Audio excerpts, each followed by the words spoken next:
मोनसे जाहोन दङ माने बड'लेण्ड इंखं टेलिभिजना नोंथांमोननि गेजेराव मोनसे मोजां हाबाफारि लाबोदों।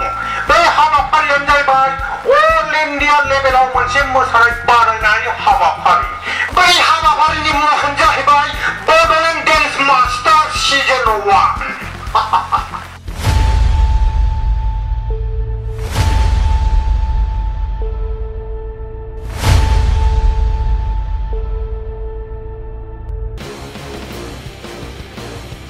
खुलुमबाय, बेयो बड'लेण्ड इंखं टेलिभिजन। दिनैनि रादाबखौ फरायदों आं किंकन मुसाहारि। दिनैनि गाहाय रादाबफ्राव दं। चिरां जिल्ला बेंगिरिनि बिसि आरो फिसानि देहायाव कभिड-19 पजिटिभ। दैबानाजों थैनाय नखरफोरनो नरेन्द्र मदिया 2 लाख रां फोसावदों। गं 23 सोलोंसालिमा बड'लेण्ड मुलुग सोलोंसालियाव फैफिनबाय। बरपेटायाव कर'नानि समाजारि सन्देरनाया जागायबाय। बिटिआरनि टेट उथ्रिसारनाय बिजाथिफोरा गोख्रै साख्रियाव थिसननांगौनि दाबि दैखांदों। गुवाहाटीयाव गिबि प्लाज्मा बेंक बेखेवबाय। दानिया आबुं रादाब। चिरां जिल्लायावबो कर'ना भाइरासनि गाग्लोबनाया गिख्रंथाव महर लाबोगौ। चिरां जिल्लानि जिल्ला बेंगिरि गौतम तालुकदारनि बिसि आरो फिसाजोनि देहायाव कभिड-19 पजिटिभ मोननो हादों। सुलुङाव मिथिनो मोननाय बादिब्ला गौतम तालुकदारनि बिसि एन्टि दास तालुकदार आरो फिसाजो दिगंगना काश्यपमोना सानथाम सिगाङावसो गुवाहाटीनिफ्राय चिरां जिल्ला बेंगिरिनि सोरखारि न'आव फैदोंमोन। मख'नो गोनांदि बे सोरखारि न'निफ्रायनो चिरां जिल्ला बेंगिरि गौतम तालुकदारा गासैबो मावख'आरि हाबा-हुखाफोरखौ मावगासिनो दं। जिल्ला बेंगिरिनि बिसि फिसानि देहायाव कभिड-19 पजिटिभ मोननाय खौराङा गोसारनाय लोगो लोगो जिल्ला बेंगिरि मावख'आव गिलुं-गिलुं थासारि सोमजिदों होननानै मिथिनो मोननाय जादों। ओरैहाय कामरुप मेट्र' जिल्लानि लेङाइ जिल्ला बेंगिरि चिन्मय नाथनि देहायावबो कभिड-19 पजिटिभ टेस्ट जादों होननानै मिथिनो मोननाय जादों। रिपर्टनि बादिब्ला कभिड-19 पजिटिभ रिपर्ट फैनायनि सिगां एटिसि चिन्मय नाथआ गुबुन गुबुन माखासे सोरखारि हाबाफारियावबो बाहागो लादोंमोन। कर'ना भाइरासनि गिख्रंनाय थासारिनि गेजेरावनो दैबानानि अलखदाबो रायजोआव सोलिगासिनो दं।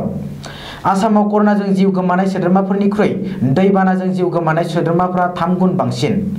बेखिनियावनो आसामाव दैबानाजों जिउ गोमानाय सुबुंनि नखरारिनो 2 लाख रां अनसुंथाइ होनो फोसावदों मिरु सोरखारा। गाहाय मन्थ्रि नरेन्द्र मदिया बुंनाय बायदिब्ला गाहाय मन्थ्रिनि रां थुब्लिनिफ्राय बे अनसुंथाइखौ होगोन। सुलुङाव मिथिनो मोननाय बादिब्ला आसामनि आथिखालनि थासारिनि बागै जानबुङाव गिबि मन्थ्रिजों सावरायनानै गाहाय मन्थ्रिया बे अनसुंथाइखौ फोसावदों आरो आसामनो जायखिजाया मदद होनो थाखाय खोथा होदों। बबेखानि गाहाय मन्थ्रिया खौरां लाहरनानै दैबानाजों जिउ गोमानाय नखरनो 2 लाख रां फोसावनायनि थाखाय गिबि मन्थ्रि सर्बानन्द सन'वालआ साबायखर बावहरदों होननानैबो मिथिनो मोनदों।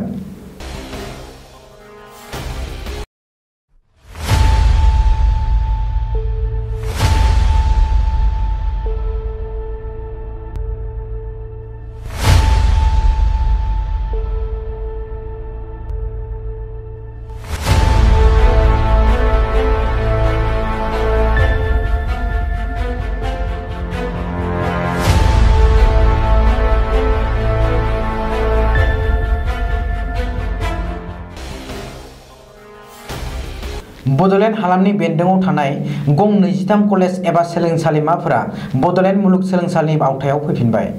आफां आसामनि आरो बड'लेण्डनि गंसेल' जौसिन थाखोनि सोलोंथायारि फसंथान बड'लेण्ड मुलुग सोलोंसालिया 12B स्टेटास मोनफुंनो हानायनि उनावनो बड'लेण्ड हालामनि गुबुन गुबुन गं 23 सोलोंसालिमाफोरा बड'लेण्ड मुलुग सोलोंसालियाव फैफिनो। मख'नो गोनांदि सिगां समावबो बड'लेण्डनि सोलोंसालिमाफोरखौ बड'लेण्ड मुलुग सोलोंसालिनि आवथायाव हरनाय जादोंमोन। नाथाय बै समाव बड'लेण्ड मुलुग सोलोंसालिया 12B स्टेटास मोनैलाय आरो माखासे जेंनाफोरनि थाखाय माखासे सोलोंसालिमाफोरा गुवाहाटी मुलुग सोलोंसालिनि आवथायाव थांफिनदोंमोन।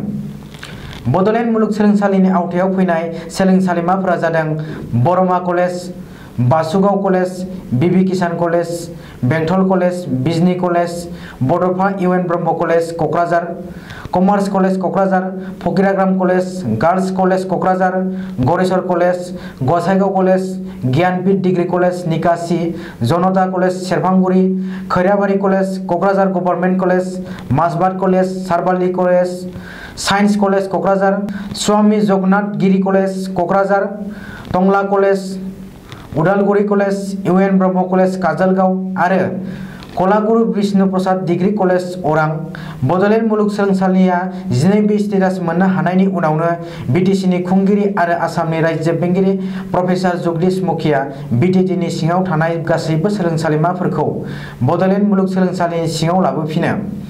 बेखौबो मख'नो नांगोन दि बड'लेण्ड मुलुगसोलोंसालिया 12B स्टेटास मोनफुंनो हानायनि गुदियावनो जादों गुबुन गुबुन आफाद आरो गौथुमफोरनि सोमावसारनाय।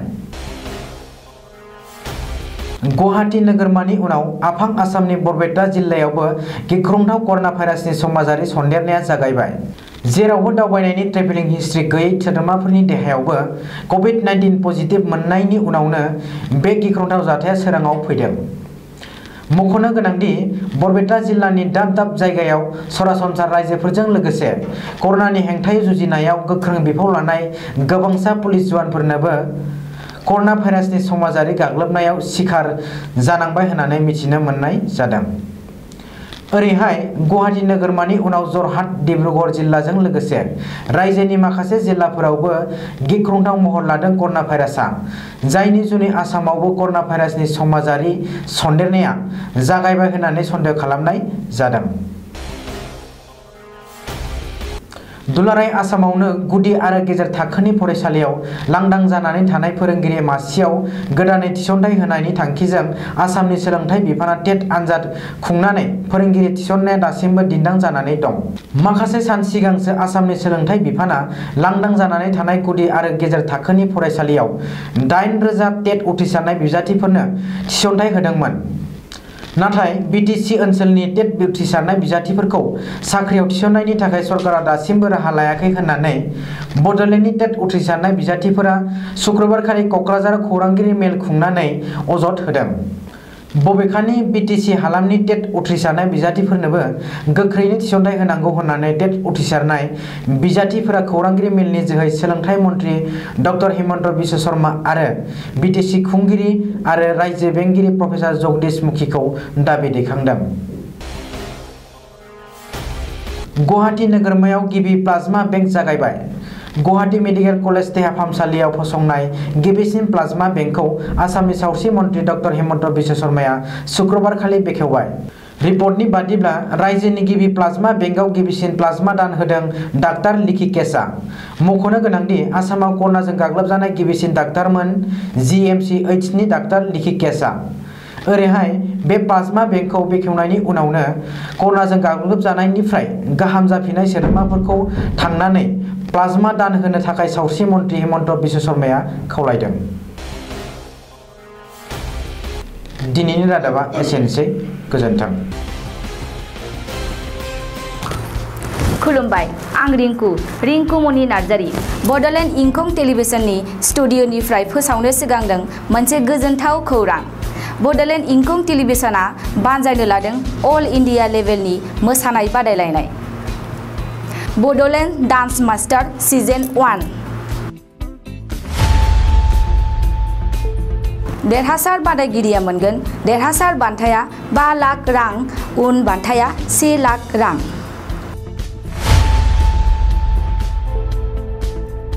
अनलाइननि गेजेरजों थिसनहरदो गावबा गावनि मुं। लिंकआ जाबाय www.bodolandinkhongtelevision.com।